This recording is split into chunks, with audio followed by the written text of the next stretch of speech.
So in today functional testing, there are functional testing is categorized into 8 ways. 8 types of testing will be performed on the build. Okay, now this functional testing is going to perform on build, which is received from Scrum team developers. Okay, so in functional testing, 3 types I told you. First one is, if you see initially, that is front end testing.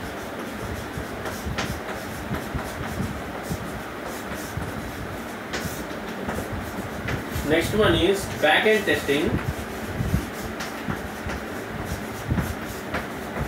Then after back end testing, the next one is integration testing or interconnection testing. You can say like this: interconnectivity testing. These are the 3 in functional testing. Now in front end testing also 4 types will be there. Okay. In back end testing, there are 2 types are there: database, data volume. Database testing, data volume, and integration testing. 3 types. And this is interconnectivity testing. Okay. Overall, it is 8 types. So now today I am going to continue with front end testing. We are going to see how we perform testing on front end. That we are going to continue here in today's session. Okay.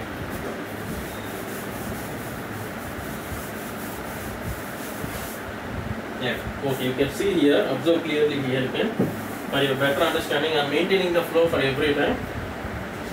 Software testing, on what we are performing on sprint. On sprint, Scrum team testers performing testing on build. Let us say it is let us call it like build or sprint. What they are going to perform: functional testing and non-functional testing, 2 types. In our concept is functional testing. Functional testing. Functional testing. Front end testing, back end testing, inter-system testing, interconnectivity or inter-system integration testing like this. Okay, clear? This is the flow. Here, front end testing. In front end testing, there are 4 types of testing over there. In front end, first one, graphical user interface testing. Okay, let us see what does it mean by graphical GUI testing. Graphical user interface testing. Okay, let us assume one website is developed. So for that we are performing testing on website, developed website. Okay, you can see here. Let me open the website for your better understanding. Okay, the website is opening. Okay, you can see here. Yeah, this is the one of the website. Yeah, it is opening. Okay, GUI means graphical user interface testing. Means we need to observe the behavior. We can also call it as behavior testing also. You can call the graphical user interface testing also called as behavior testing. Now I am going to show. Let us say this is the website. Okay, this is the website developed. So we need to test this website. Now I am performing graphical user interface testing. That is functional testing. Okay. Yeah, you can see the website here. It's slowly loading. Yeah. Now see the behavior here. Okay, like this, the developed website. Now I am performing testing. See, I am checking the behavior here. Okay, I am performing drag option, means either the drag option is working or not. Yeah, fine, it is working. Now here 3 lines are there. No, yeah, I am getting home and some icons are not. I need to test that. That is called as graphical. The behavior I am testing here. So I am calling it as graphical user interface testing, or else you can say like behavioral testing also. Okay, yeah, hold a minute.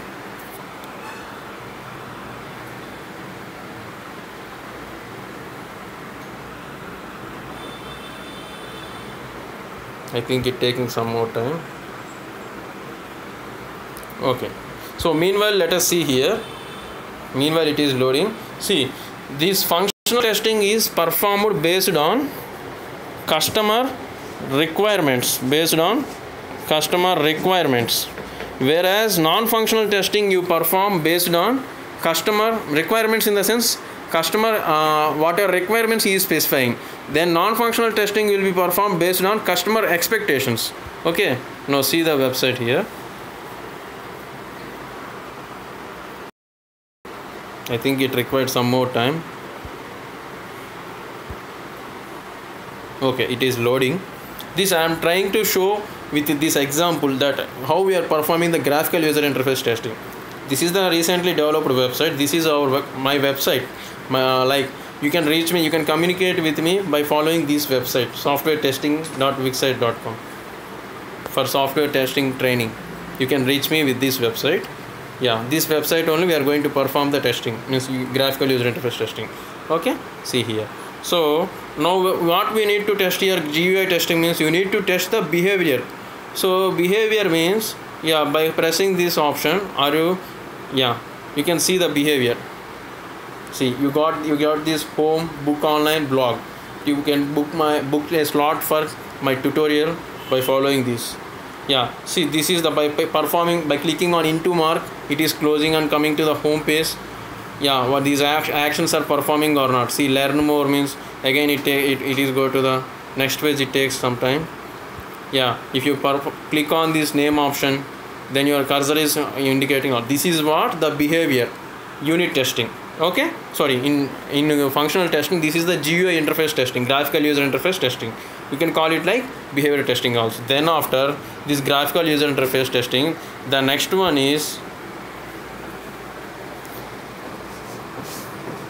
input. After this, the next one is input domain testing. This is also called as behavior testing. Why we are performing this testing is for correctness and completeness in the development. Okay, this functional testing is done with respect to customer requirements, whereas non-functional testing is done with respect to customer expectations. Clear? You must be clear about this. Okay. Now see, after graphical user, we are testing the behavior in graphical user interface testing. Next one is input domain testing. Input domain testing means, yeah, let us see here. You can also call like this. Yeah, let me explain it with a small example. Now you see in the input domain testing, the same website only you see here. By giving some inputs, either it is accepting that input domain testing. Okay.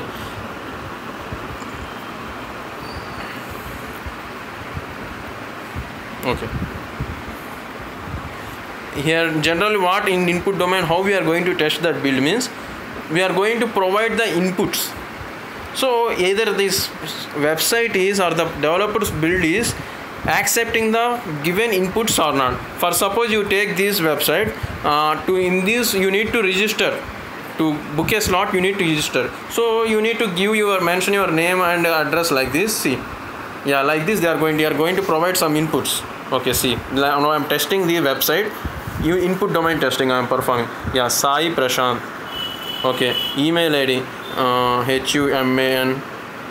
Yeah, this is mail ID and subject is okay, manual testing. Okay, next phone number 97036633691. Address blah blah XYZ. Yeah, okay. Next message. So I required manual testing training. Then send. Okay, now you see the input is accepted or not. Here the input is taking or not. It asking valid email ID. Yeah. JDS. Okay, so like this the input is taking or not, either it is collecting the input or not. That is what we need to test in the, this is what we need to test in the input domain testing. Okay, yeah, let me complete this example. It takes some time.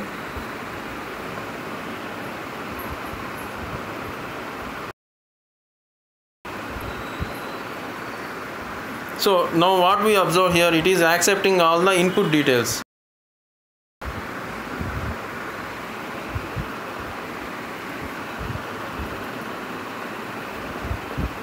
Okay.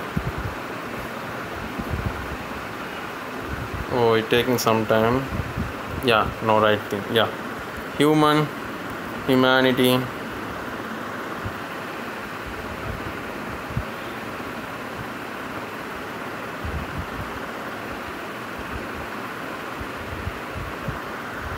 ROCKZS at the rate of gmail.com is missing. That's why it's shown the error.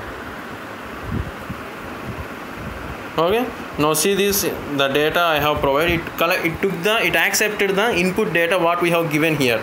Okay, now send. So as usual, I get the mail here to these details to my mail. Okay, this is what input domain testing means. Either it is accepting the provided input data values or not. Clear? The next one is after the input domain testing. Yeah, the next one is after completion of input domain testing. The next one is data manipulation testing. Data manipulation testing. Data manipulation testing means, let us see here, and yeah, then another one is data manipulation, and the next one is error handling testing. Error handling testing. These are the 4 testings we perform for front end. These 4 we call it as front end testing. These are the 4 we are going to perform on front end, so we call it as front end testing. Okay, now let us see the error handling testing and data manipulation testing. Let us perform error handling testing on the website. Okay, yeah, see, come here. Yeah.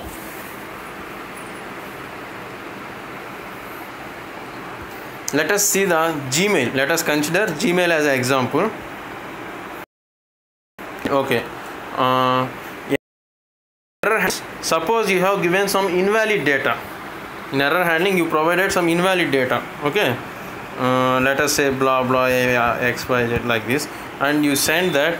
Next means that is not a mail ID, but I have given roughly. But after giving that, you need to get an error message. See, you got the error message here. Sorry, Google does not recognize. Like this, the error message. See, we must and should have to get the error message. That is what providing invalid data. For invalid data, you need to get the error message. That is what error handling testing. Now, what does it mean by data manipulation testing? Data manipulation testing means we are providing the correct values. See, this is my account 97036663691. This is the already existing mail ID. So when I click this, see what happened, it came to the next action without error message. Why it's shown? I have given valid data. By giving valid data, I am performing testing. That is what data manipulation testing. Manipulation means providing valid data and performing testing. Whereas this is what the best example for data manipulation. Data manipulation, providing valid data and checking either it is accepting the valid data or not. Clear? And whereas if you see in the error handling testing, providing invalid data and either it is showing the invalid, showing the invalid output error message or not. For invalid data, error message or not. Clear? This is the error message. This is about error handling testing. Clear? Yeah. Let us follow me on the board. Let us follow me. Okay. See,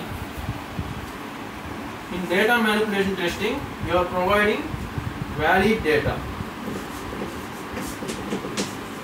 Valid data means existing Gmail ID website means existing user ID and password you give means automatically it will be login. Authentication success and it will log in.